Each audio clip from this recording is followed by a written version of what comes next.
Here comes the sun, here comes the sun, and I say it's all right. Little darling, it's been a long, cold, lonely winter. Little darling, it feels like years since it's been here.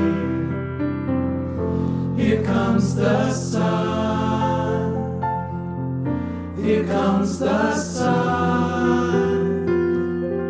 it's all right.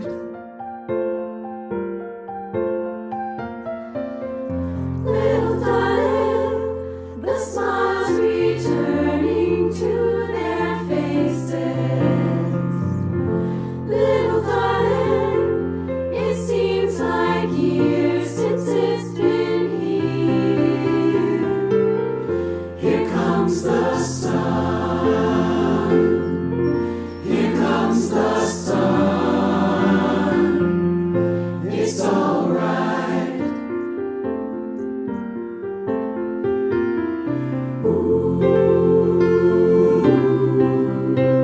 Sun, sun, sun, here it comes.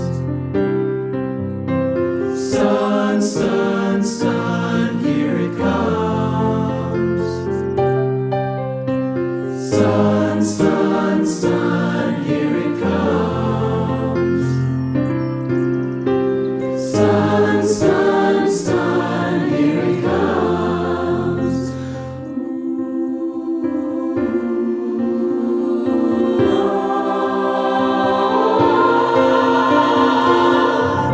Little darling, I feel that ice is slowly melting.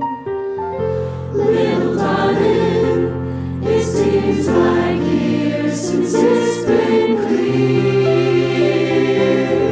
Here comes the sun, here comes the sun, and I say it's all right. It's all right. It's all right. Ooh, oh.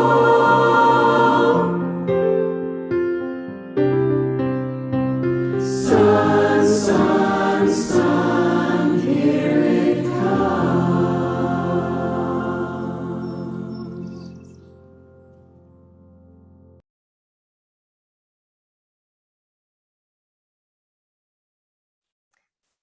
Good morning. I am the Reverend Joan Javier Duval, and I welcome you on this Easter Sunday to our time of worship. For over 155 years, the Unitarian Church of Montpelier has been a sanctuary for those seeking both spiritual sustenance and peace and justice in the world. Whether you are a newcomer or a longtime member, whether you are donning your Easter bonnet this morning or not, we are so glad that you are with us for worship. I'd like to extend a special welcome to anyone who is joining our community for worship for the first time this morning. Please let us know in the Zoom chat or in the Facebook comments that you are new to our community so that we can follow up and offer you a special welcome. Please know that throughout today's service, you're welcome to move your body in whatever way you need or want this morning. You may be most comfortable sitting throughout the service. You may feel moved to rise, to sway, to clap, to lie down. Please feel free to participate in worship fully and authentically with mind, body, and spirit. Again, a warm welcome to each and every one of you. And let us now enter more deeply into our time of worship with our prelude.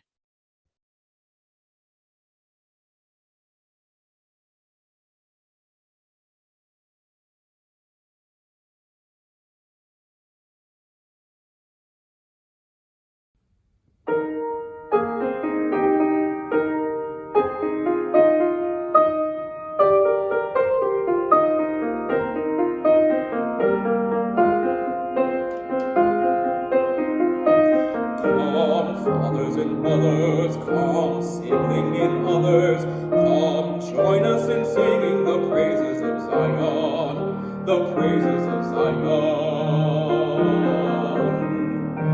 Oh, fathers, don't you feel determined to meet within the walls of Zion?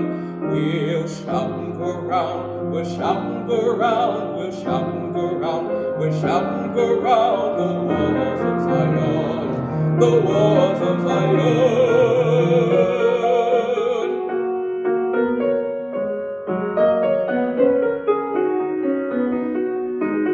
Come fathers and mothers, come siblings and others, come join us in singing the praises of Zion.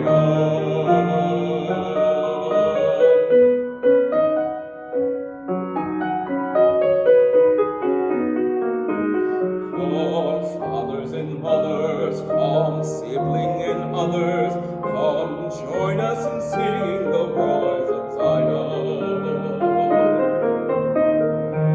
Oh, fathers, don't you feel determined to meet within the walls of Zion? We'll shout and go round, we'll shout and go round, we'll shout and go round, we'll shout and go round the walls of Zion, the walls of Zion, the walls of Zion.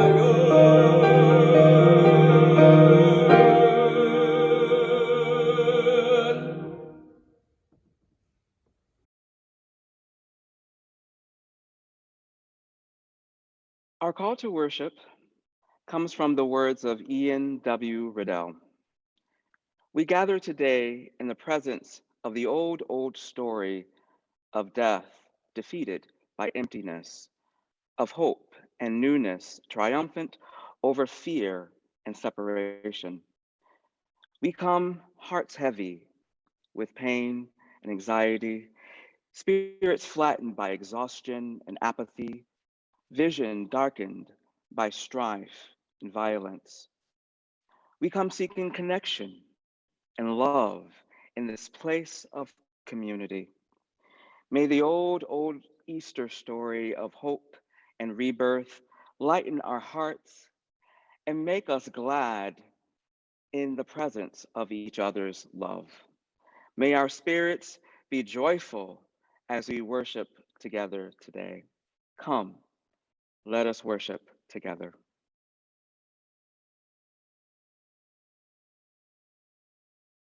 Good morning and happy Easter. Our opening song this morning is number 1000 from the Teal hymnal, a great song to greet the morning and greet the Easter. I invite you to rise, embody your spirit if you are so moved, and let us sing.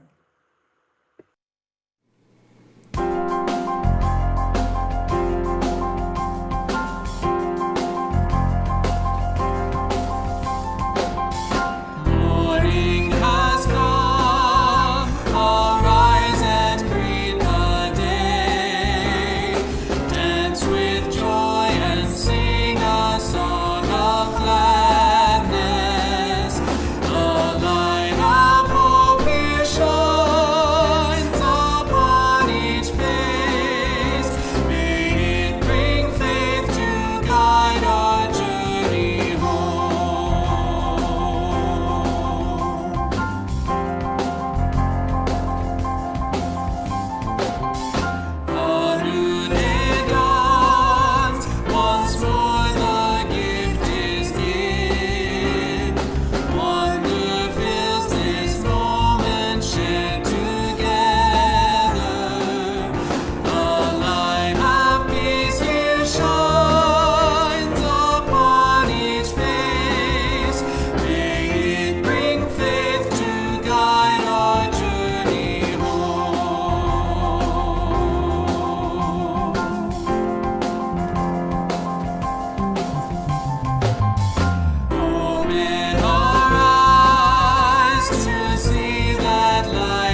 Good morning, I'm Ryan Kane. I'm Christina, and this is Julia. The flaming chalice, used to signify safe haven for refugees served by the Unitarian Service Committee during World War II, has become a symbol of our Unitarian Universalist faith. If you have a chalice or even just a candle near you, we invite you to light that with us now. And while you're doing so, please join us in saying the unison affirmation adopted from L. Griswold Williams. Love is the doctrine of this church. The quest for truth is its sacrament, and service is its prayer. To dwell together in peace, to seek knowledge in freedom, to serve human need, to the end that all souls shall grow into harmony with the divine. Thus do we covenant.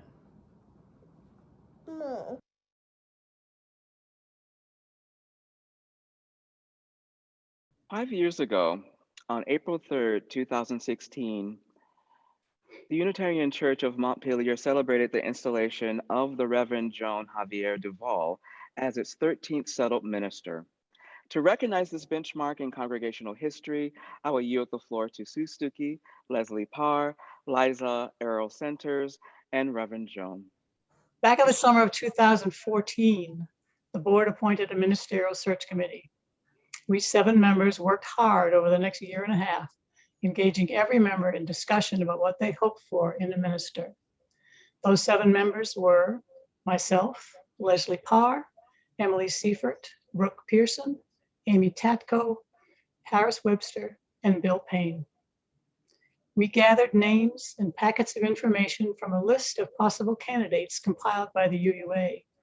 We read and researched and spoke with those that seemed the best fit. Among those was the Reverend Joan Javier Duval. Almost from the first day we met you, Joan, we felt that you might be the one. However, we were faithful to our task. We reviewed all your papers and references.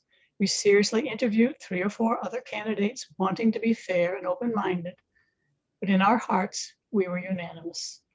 The congregation agreed, and we called you to be our minister.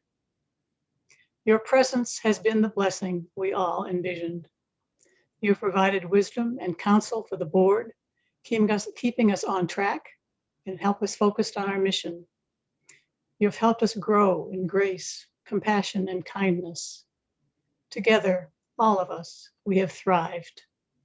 On behalf of the board and the congregation, we're so glad that when we called, you said yes.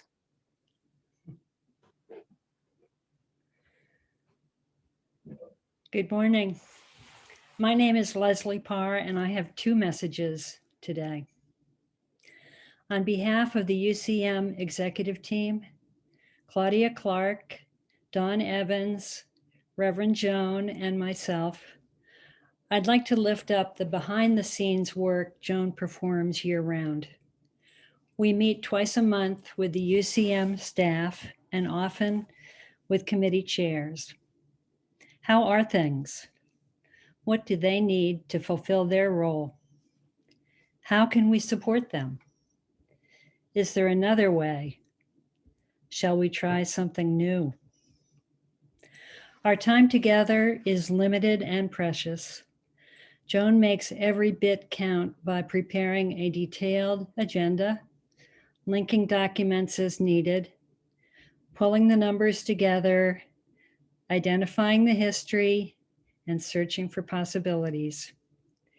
She smooths our path and helps us envision the future, whether we're building next year's budget, encountering a wildly unforeseen event, think COVID, or seeking the way forward with a new staff member or initiative. We each want the best for our church, and with Joan's leadership, we do think we attain the best. So, on this 5th anniversary of Joan's installation, behind the moving and powerful services, the ever-present pastoral concerns, the actions for social justice, we join to thank you, Joan, for the work you perform so thoughtfully and so ably behind the scenes. We celebrate your part in helping us fulfill our mission, and we treasure your ministry. Thank you so much, Sue and Leslie. Board, ET, Search Committee. 5 years ago, I declared my readiness and willingness to undertake the commitments of ministry to this congregation, to live and serve, learn and love with you. You, the members of the Unitarian Church of Montpelier, installed me as your minister to speak the truth in freedom and love, to minister to you in your joys and sorrows, to celebrate with you the many blessings of life, and to invite you to experience lives transformed by service and shaped by the pursuit of justice. I'm so grateful to honor the anniversary of my installation today and to continue in this commitment to my ministry with you. I look forward to all of the years of shared ministry ahead.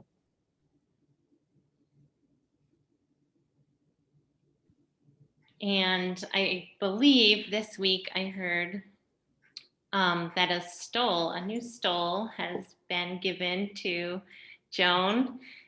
Is that the new one, Joan? Excellent. And she got one as a gift from the congregation 5 years ago when she was officially installed. So that one seems extra fitting for this season of spring and our renewed commitment going forward. That is a gift from all of you in the congregation. And we thought to close this ceremony, we would invite each of you to give Joan a gift of completing a sentence. I'll give you the prompt in the chat. And this chat we will save for her to peruse later. Please complete the sentence. Reverend Joan and UCM inspire me to, oops, I put in too many O's. Inspire me to do what?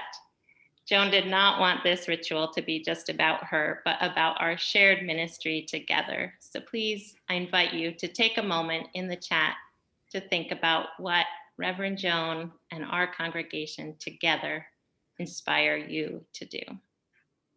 Thank you so much. And my second message comes from Reverend Maggie Redmond's charge to the congregation at Reverend Joan's installation. I charge the members of this congregation not to change too much, but to cultivate your sense of compassion in this amazing immune system we call our congregation. You are kind people. Become even kinder. You are a gracious people. Dig deeper to find more grace. Do this for yourself and the other members of your church who need you. I charge you to do this for your new minister as well. She needs your compassion more than she needs your love. I charge you to fill her mind and heart with stories of your kindness to her and to one another. May you prove to be inspirations for Joan on her own spiritual journey. May her ministry be the reflection of your desire to relieve suffering in this world. May you remember always how blessed we are today to have Joan as our minister. She is someone who can match our congregation, grace for grace.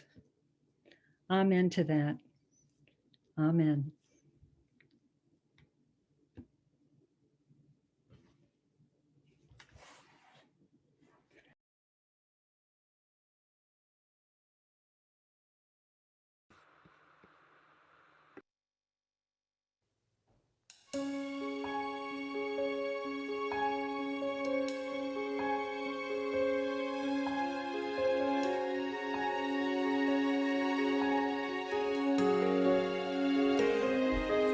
There is more love somewhere.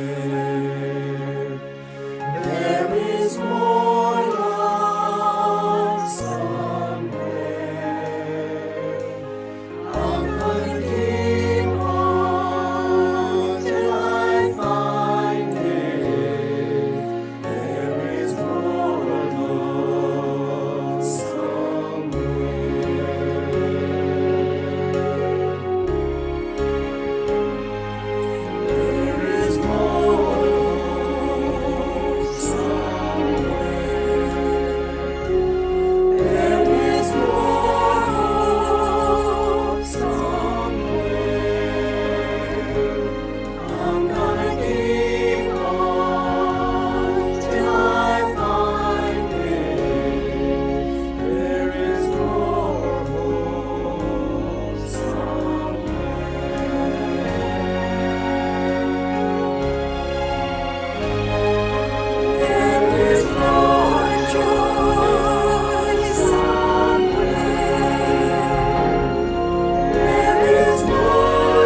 Our reading is a poem by Alla Renee Bozarth entitled Maria Sacerdota, Mary, Protopriest of the New Covenant.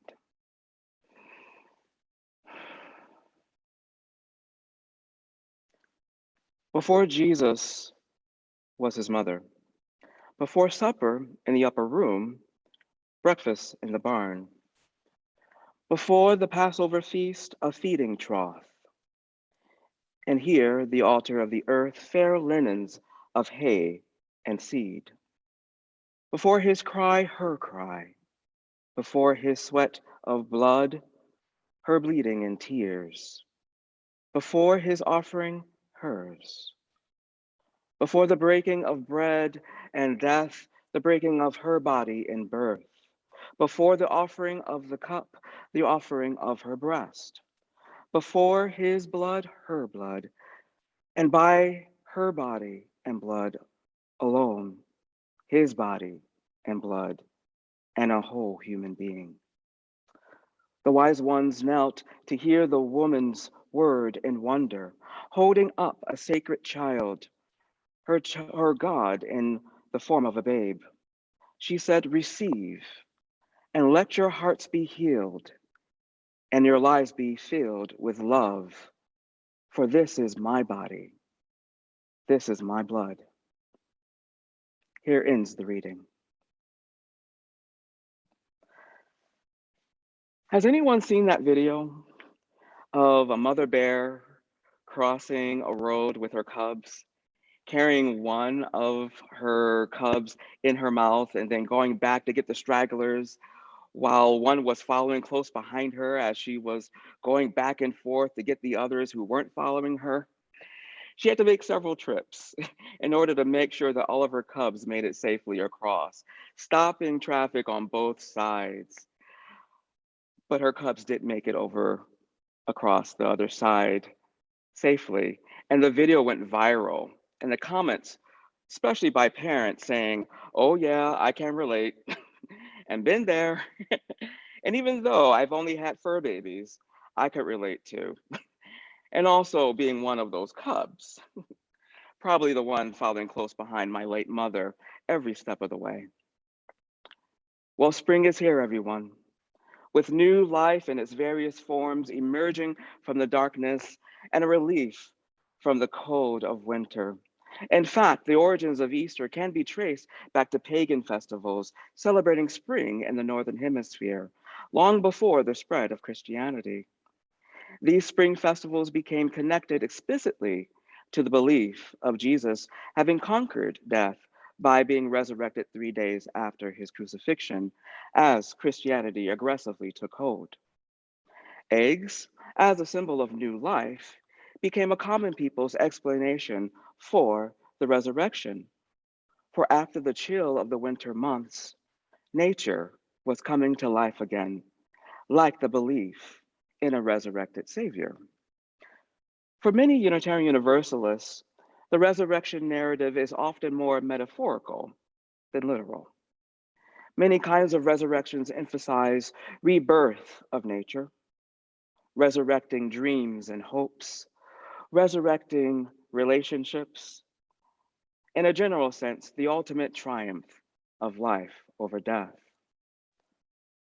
This Easter shares its day with the anniversary of the assassination of the Reverend Dr. Martin Luther King Jr., April 4th, 1968. So Jesus' legacy after his execution and Martin's legacy after his assassination have both been everlasting and influential in different ways. But as we begin a new month and worship theme of becoming, one aspect that I would like to lift up is the influence that others have had on us becoming who we are and us rising to who we will become, which can sometimes be neglected. It's important to acknowledge those who had a role in our becoming, even when the influence may not have always been positive. For both Jesus and Martin Luther King Jr., before they became men, they were sons. Sons of Mary and Alberta Williams King. And reflecting on the role of their mothers and the role that they played in them becoming who they became, I'm reminded of the old proverb and the New International Version's interpretation of it, which says, start children off on the way they should go, and even when they are old, they will not turn from it. We know that this is not always the case, but it has echoes of hope and a pathway to goodness, wholeness, and even greatness. There is very little written about Jesus' early life, and the Gospel of Luke recounts that a 12-year-old Jesus had accompanied his parents on a pilgrimage to Jerusalem and became separated. He was found several days later in a temple discussing affairs with the Jerusalem's elders. I can imagine Mary reflecting on how shortly after she gave birth to baby Jesus, she pondered in her heart everything that those who came to see him had been told about him and who he would become. Finding him in the temple at 12 years old, holding his own in an adult dialogue was probably not a surprise to her. Similarly, Alberta King, whose family had long equated spirituality with social justice, had raised her son in the same direction.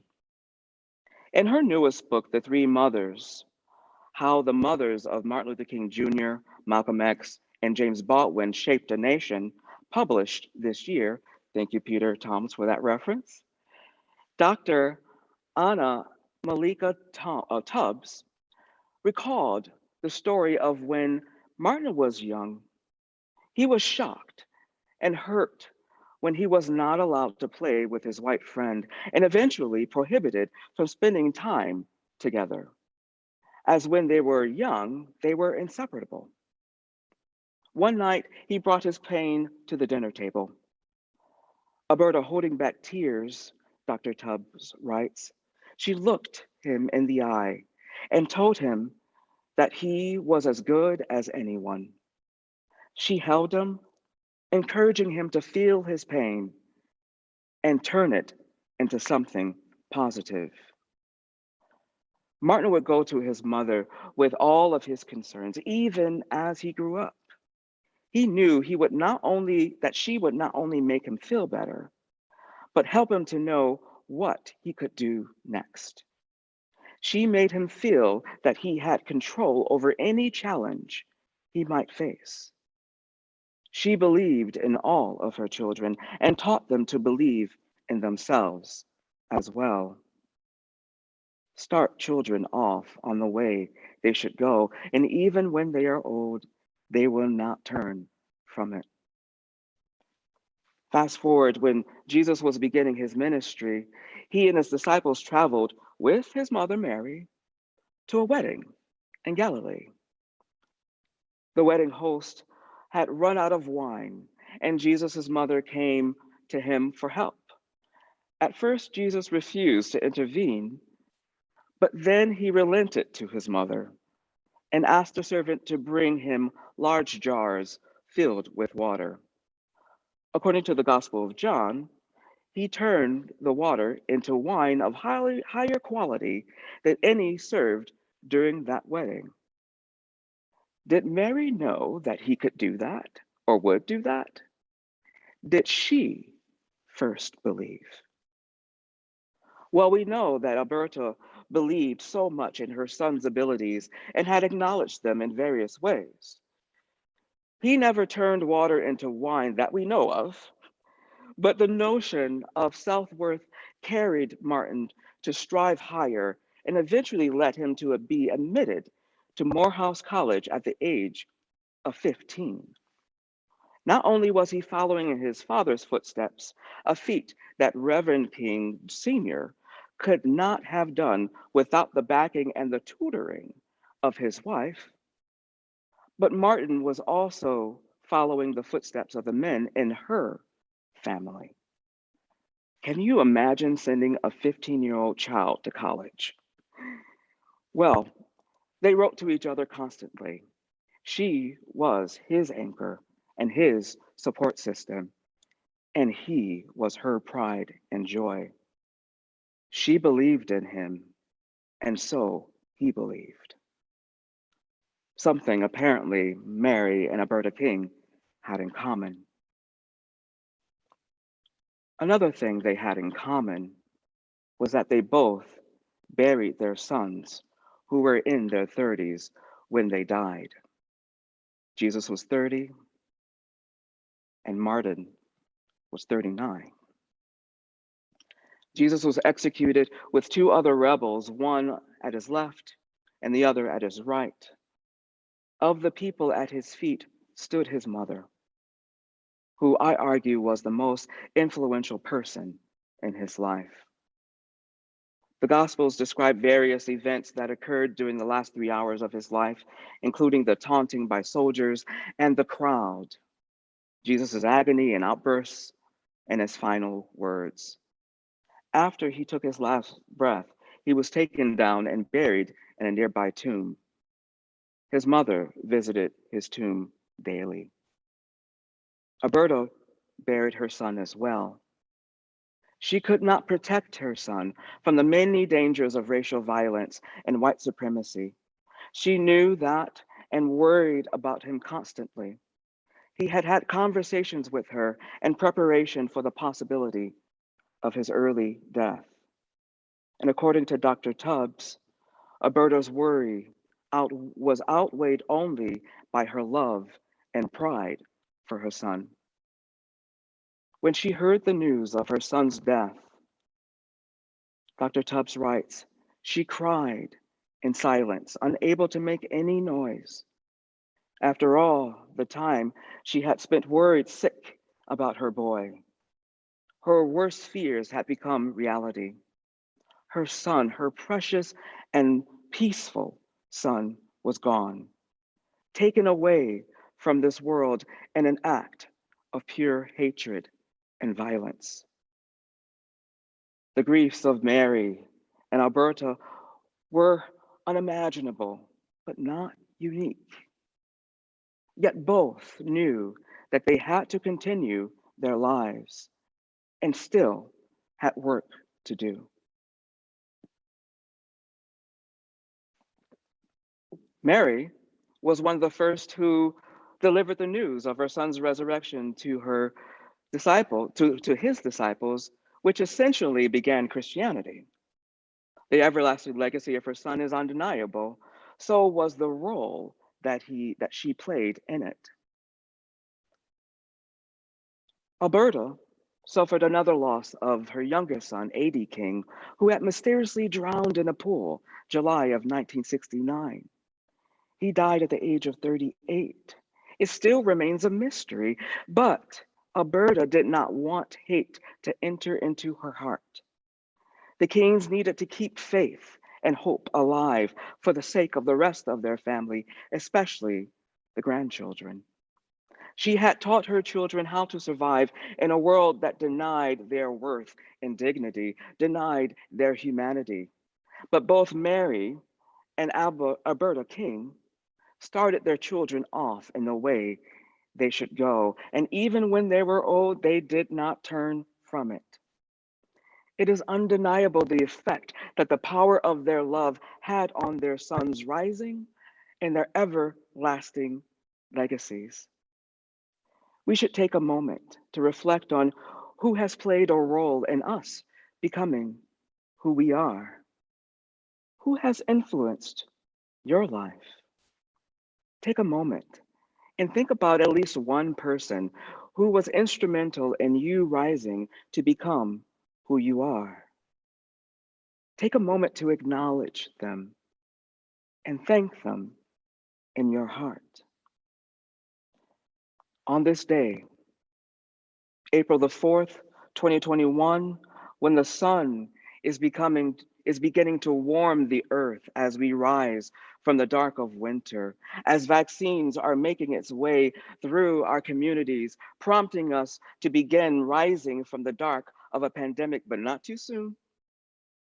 And as the light shines on the darkness of other pandemics of racism, of violence, of hatred, calling us to rise up to dismantle these oppressions, how will we rise now? How will you rise? Well, I want to rise with hope. I want to rise with love. I want to rise with joy. And as I rise, I want to remember those who have influenced my becoming who I am, and I want to thank and honor them.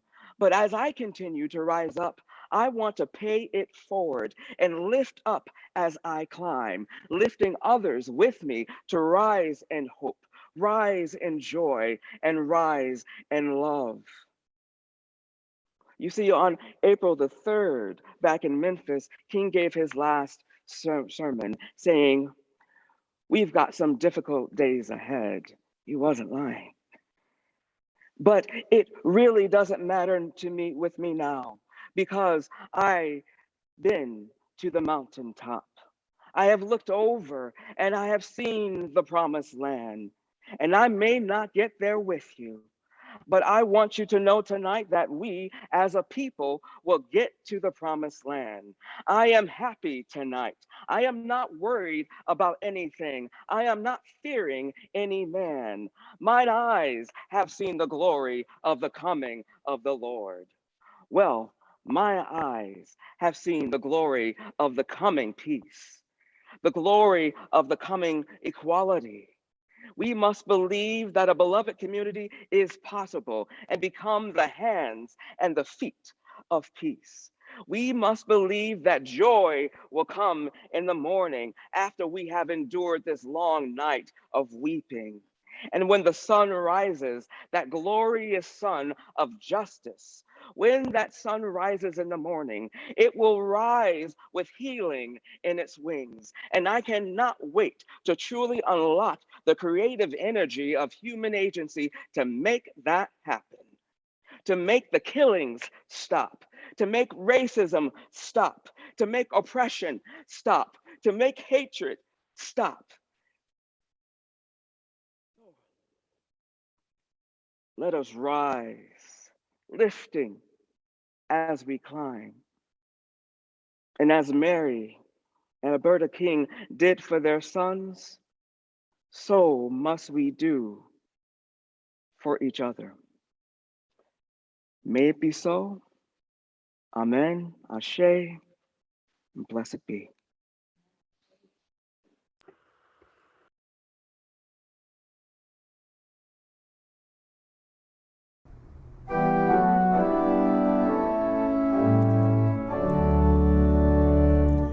All creatures of the earth and sky, come kindred, lift your voices high. Alleluia, alleluia.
We want to provide a brief update on our Together We Thrive pledge drive. Thank you to all who have made a pledge towards next year's budget. We now have 126 pledges that have been made. There's our Together We Thrive tree of gratitude and generosity, totaling over $255,000 towards next year's budget. Thank you as well to our stewardship committee for all of your loving support. We will honor the close of our pledge drive next Sunday with a gratitude ritual. And now Verdis and I will share these closing words with you by Alex Holt. For all those who celebrate the resurrection of Jesus, may this day be another affirmation of divine love and promise.